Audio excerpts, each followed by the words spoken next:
اللہ تعالیٰ کی ذات اور صفات کے عقیدہ اللہ ایک ہے، پاک ہے، بے شکل ہے، بے نظیر ہے، ہر حال اور شکل سے بے نیاز ہے، اس کا کوئی ساجی نہیں ہے، نہ اس کا کوئی بیٹا ہے نہ بیٹی، نہ اس کا کوئی باپ ہے نہ ماں، نہ وہ کسی چیز کا محتاج ہے نہ کسی چیز کو اس کی ضرورت ہے، ہمیشہ سے اور ہمیشہ رہے گا۔ یہ دنیا صرف اسی کی ذات اور صفات کے لیے ہے، اس کے سوا جو بھی کچھ پہلے تھا سب اسی نے پیدا کیا، اور جو آج تک ہے سب اسی کی پیدا کی ہوئی ہے، کوئی چیز اس کے بغیر پیدا نہیں ہو سکتی۔ انسان کو اس نے پیدا کیا اور اس کی ضرورتوں کو پورا کرنے کے لیے پوری کائنات اس کے تابع کی۔ روزی دینے والا وہی ہے، موت اور زندگی دینے والا وہی ہے، کسی کا مالک بنانا ہو یا فقیر کرنا ہو وہی کرتا ہے۔ دنیا جہاں کا سارا علم اسی کے پاس ہے، سب اسی کے بندے ہیں اور سب اس کے حکم کے تابع ہیں۔ اگر وہ کسی کو عزت دینا چاہے تو کوئی روک نہیں سکتا، اور اگر وہ ذلیل کرنا چاہے تو کوئی بچا نہیں سکتا۔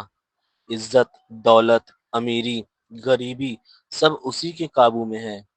اگر وہ کسی کو ہدایت دے تو وہی صحیح راہ پا سکتا ہے، اور اگر وہ گمراہ کر دے تو کوئی ہدایت نہیں دے سکتا۔ ایمان اسی کی طرف سے ہے، جسے ایمان نصیب ہو جائے وہ مومن، اور جسے کفر میں ڈال دے وہ کافر ہے۔ مسلمانوں کو جنت میں داخل کرنا اور کافروں کو جہنم میں ڈالنا، یہ سب اسی کے انصاف اور حکمت کے مطابق ہے۔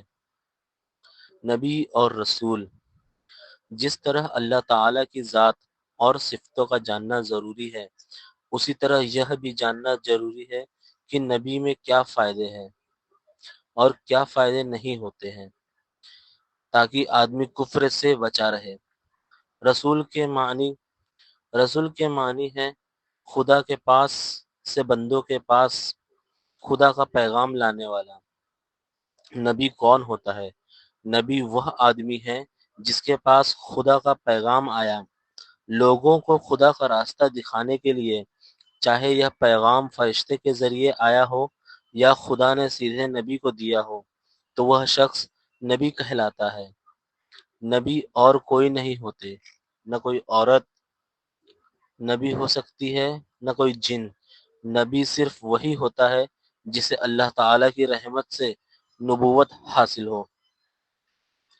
اللہ تعالیٰ کی کتابیں، اللہ تعالیٰ نے اپنے پیغمبروں پر اپنا کلام اتارا۔ حضرت موسیٰ علیہ السلام پر تورات اتری، حضرت داؤد علیہ السلام پر زبور، حضرت عیسیٰ علیہ السلام پر انجیل، اور حضرت محمد صلی اللہ علیہ وسلم پر قرآن پاک اتارا۔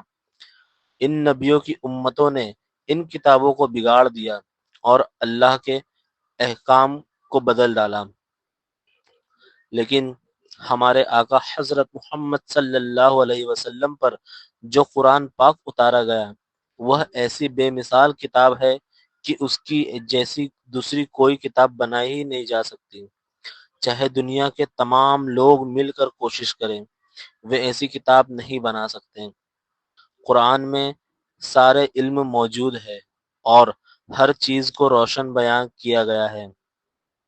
قرآن ہمیشہ سے رہے گا اور ہمیشہ ویسا ہی رہے گا جیسا آج ہے، اس میں نہ کوئی کمی آ سکتی ہے اور نہ ہی کوئی کافر اس میں ایک حرف بھی بدل سکتا ہے۔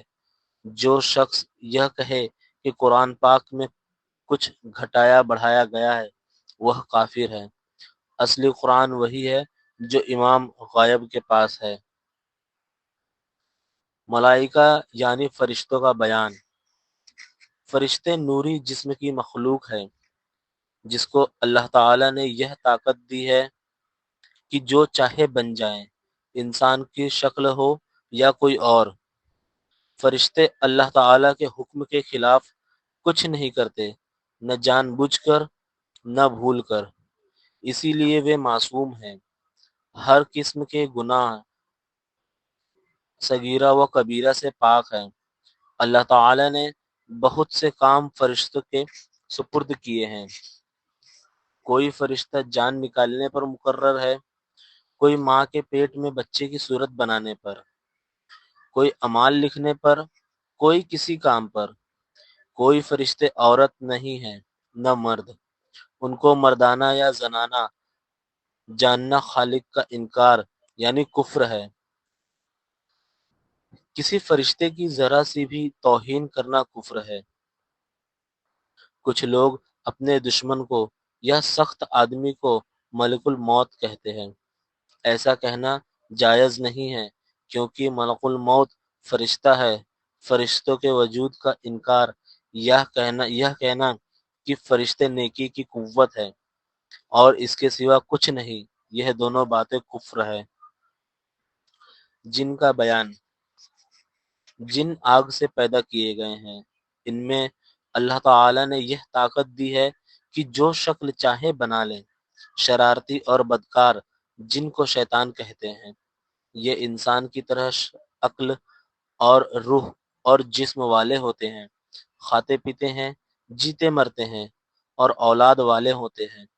ان میں کافر، مومن، سچے، بدذہب، سب طرح کے جن پائے جاتے ہیں۔ ہر طرح کے ہوتے ہیں، ان میں بدکاروں کی تعداد زیادہ ہے۔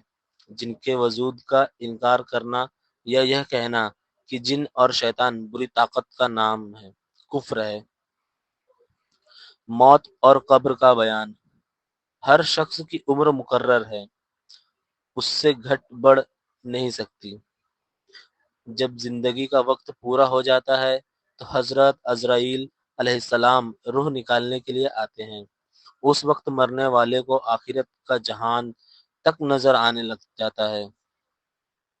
مسلمان کے پاس رحمت کے فرشتے آتے ہیں اور کافر کے پاس عذاب کے۔ مسلمان کو رحمت کے فرشتے بشارت دیتے ہیں اور کافر کو عذاب کے فرشتے ڈرا دیتے ہیں۔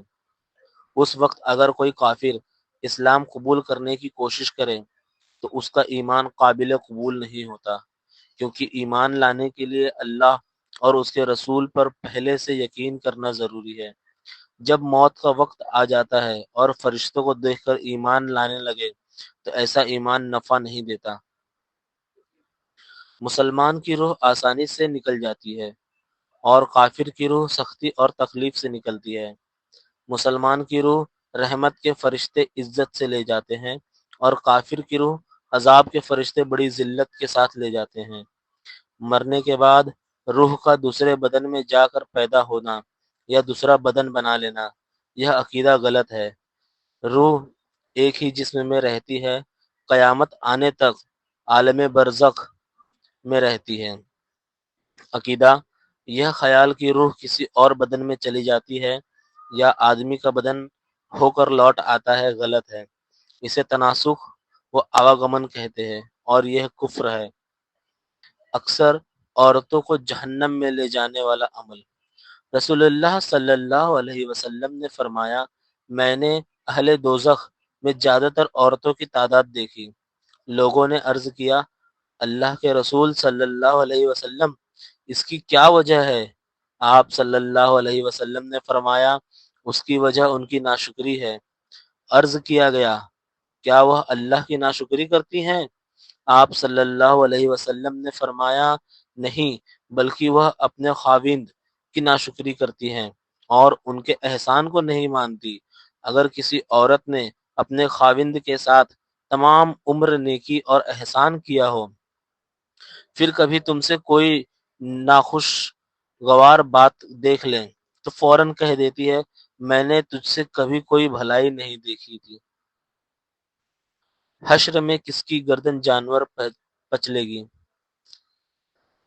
رسول اللہ صلی اللہ علیہ وسلم نے فرمایا، قسم ہے مجھے اس ذات کی جس کے ہاتھ میں میری جان ہے، جو آدمی اونٹ، بکری اور گائے چھوڑ کر قربانی ہوا اور جس کی اس نے زکوٰۃ ادا نہیں کی، تو قیامت کے دن وہ اپنے اصل جسم سے زیادہ بھاری اور موٹے ہو کر آئیں گے، اور وہ نوکا ادا نہ کرنے والے کو اپنی کھروں سے روندیں گے اور اپنی سینگوں سے ماریں گے، جب تک آخری جانور بھی گزر نہ جائے، تو پہلا پھر دوبارہ لوٹایا جائے گا۔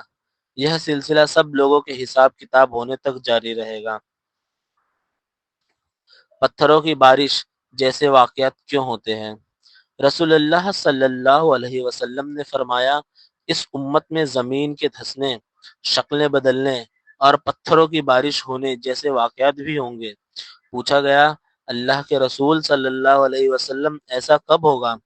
آپ صلی اللہ علیہ وسلم نے فرمایا، جب گانے بجانے والے اور سنگیت کے آلات عام ہو جائیں گے اور شراب پینا لوگوں کا معمول ہو جائے گا۔ جہنم کا پتھر کھانے والے کون؟ رسول اللہ صلی اللہ علیہ وسلم نے فرمایا، جو شخص اپنا مال بڑھانے کے لیے لوگوں سے مانگے گا تو یہ مال قیامت کے دن اس کے چہرے پر خراش ہوگا، اور وہ جہنم کا ایک گرم پتھر ہوگا جسے وہ کھا رہا ہوگا۔ تو جو چاہے کم کرے اور جو چاہے زیادہ کر لے۔ اللہ نرمی کو پسند کرتا ہے۔ رسول اللہ صلی اللہ علیہ وسلم نے فرمایا، بے شک اللہ تعالی نرمی کرنے والوں کو نرمی کو پسند فرماتا ہے، اور وہ نرمی پر اتنا عطا کرتا ہے جتنی سختی پر عطا نہیں کرتا، بلکہ اس کے علاوہ کسی اور چیز پر بھی اتنا عطا نہیں کرتا۔ رشک کس پر کریں؟ رسول اللہ صلی اللہ علیہ وسلم نے فرمایا، رشک تو بس دو ہی آدمیوں پر ہو سکتا ہے، ایک وہ جسے اللہ نے قرآن مجید کا علم دیا ہو اور وہ اس کے ساتھ رات کی گھڑیوں میں کھڑا ہو کر نماز پڑھتا ہو، اور دوسرا وہ آدمی جسے اللہ تعالی نے مال دیا ہو اور وہ اسے رات دن اللہ کی راہ میں خرچ کرتا ہو۔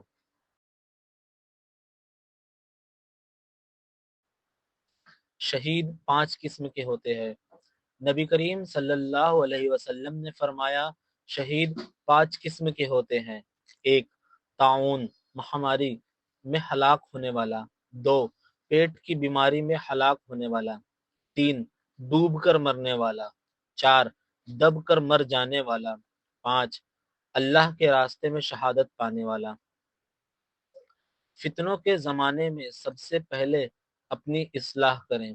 نبی کریم صلی اللہ علیہ وسلم نے ارشاد فرمایا، ایسا زمانہ آئے گا کہ تمہارا حال بالکل ایسا ہو جائے گا کہ لوگ اچھے لوگوں کو برا سمجھنے لگیں گے اور برے لوگوں کو اچھا۔ لوگ رہبر اور پیشوا بنا لیے جائیں گے۔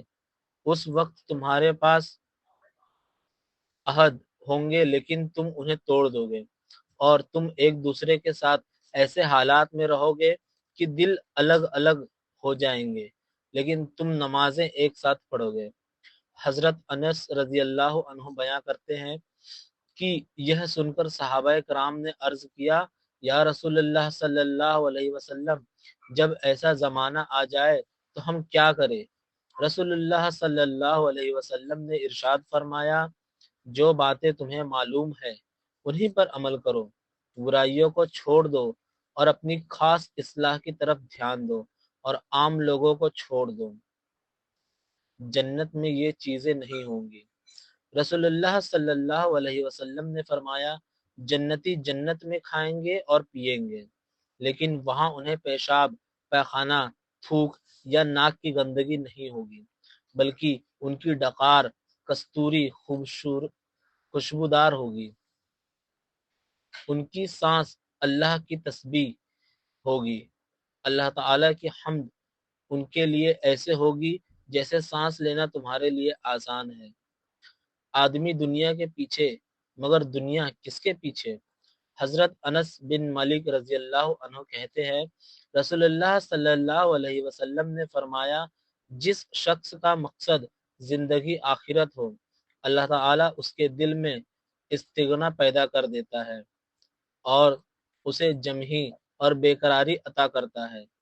دنیا اس کے پاس فرما بردار بن کر آتی ہے، اور جس شخص کا مقصد دنیا طلبی ہو، اللہ تعالیٰ اس کی تنگی اس کی دونوں آنکھوں کے سامنے رکھ دیتا ہے اور اس کے جمع خاطر کو پریشان کر دیتا ہے، اور دنیا اسے صرف اتنی ہی ملتی ہے جتنی اس کے مقدر میں لکھی ہوتی ہے۔ سمجھدار اور کامیاب انسان بنے۔ رسول اللہ صلی اللہ علیہ وسلم نے ارشاد فرمایا، ہوشیار اور سمجھدار وہی ہے جو اپنے نفس کو قابو میں رکھے اور موت کے بعد عمل کرے، اور نادان اور ناکارہ وہ ہے جو اپنے آپ کو اپنی خواہشات نفس کا تابع بنا لے اور اللہ سے امیدیں باندھے۔ حور کی خوبصورتی۔ رسول اللہ صلی اللہ علیہ وسلم نے فرمایا، اگر جنت کی کوئی عورت زمین والوں کی طرف جھانک لے تو زمین اور آسمان کے درمیان تمام چیزوں کو روشن کر دے اور اسے خوشبو سے بھر دے، اور اس کا سر کا کپڑا دنیا اور تمام چیزوں سے بہتر ہے۔ بدترین خصلتوں میں سے موٹاپا۔ رسول اللہ صلی اللہ علیہ وسلم نے ارشاد فرمایا، میری امت کا سب سے بہترین دور میرا دور ہے، پھر اس کے بعد آنے والے لوگ، پھر اس کے بعد آنے والے لوگ پھر آپ صلی اللہ علیہ وسلم نے فرمایا، تمہارے بعد ایک ایسی قوم پیدا ہوگی جو گواہی دینے کے لیے تیار ہو جائے گی جبکہ ان سے گواہی مانگی نہیں جائے گی۔ وہ لوگ خیانت کریں گے، ان پر بھروسہ نہیں کیا جائے گا۔ وہ لوگ نظریں مانیں گے لیکن انہیں پورا نہیں کریں گے، اور ان میں موٹاپا عام ہو جائے گا۔ جنت کی باغبانی۔ رسول اللہ صلی اللہ علیہ وسلم نے فرمایا، جس رات مجھے معراج کرائی گئی اس رات میری ملاقات حضرت ابراہیم علیہ السلام سے ہوئی۔ حضرت ابراہیم علیہ السلام نے فرمایا، اے محمد صلی اللہ علیہ وسلم، اپنی امت کو میری طرف سے سلام کہنا اور انہیں بتانا کہ جنت کی مٹی بہت اچھی ہے، اس کا پانی میٹھا ہے اور وہ بہت ہی ہری بھری ہے، اور اس کی باغبانی یہ ہے، سبحان اللہ، الحمدللہ، لا الہ الا اللہ، اللہ اکبر۔ ایمان کی مٹھاس۔ نبی کریم صلی اللہ علیہ وسلم نے فرمایا، تین خوبیاں ایسی ہے کہ جس میں یہ پیدا ہو جائے اس نے ایمان کا مٹھاس کو پا لیا۔ پہلی یہ کہ اللہ اور اس کا رسول اس کے نزدیک سب سے زیادہ محبوب بن جائیں۔ دوسری یہ کہ وہ کسی انسان سے صرف اللہ کی رضا کے لیے محبت رکھے۔ تیسری یہ کہ وہ کفر میں لوٹنے کو ایسا برا جانے جیسے کہ آگ میں ڈالے جانے والے کو برا جانتا ہے۔ رسول اللہ صلی اللہ علیہ وسلم نے فرمایا، میرے 5 نام ہیں، میں محمد ہوں، احمد ہوں اور ماہی ہوں، کہ اللہ تعالی میرے ذریعے کفر کو مٹائے گا، اور میں حاشر ہوں کہ تمام انسانوں کا میرے بعد حشر ہوگا، اور میں عاقب ہوں، میرے بعد کوئی نبی نہیں آئے گا، میرے بعد کوئی نیا پیغمبر دنیا میں نہیں آئے گا۔ پل صراط پر کانٹے۔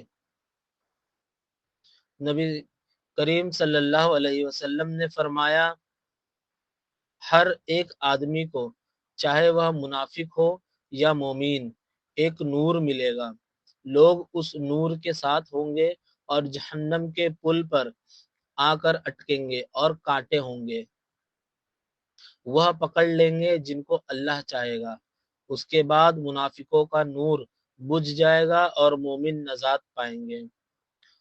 توبہ کا دروازہ کھلا ہے۔ نبی کریم صلی اللہ علیہ وسلم نے فرمایا، جب کوئی شخص زنا کرتا ہے تو اس وقت وہ مومن نہیں رہتا، جب کوئی چوری کرتا ہے تو اس وقت وہ مومن نہیں رہتا، جب کوئی شراب پیتا ہے تو اس وقت وہ مومن نہیں رہتا، لیکن ان سب گنہگاروں کے لیے توبہ کا دروازہ ہر حال میں کھلا ہوا ہے۔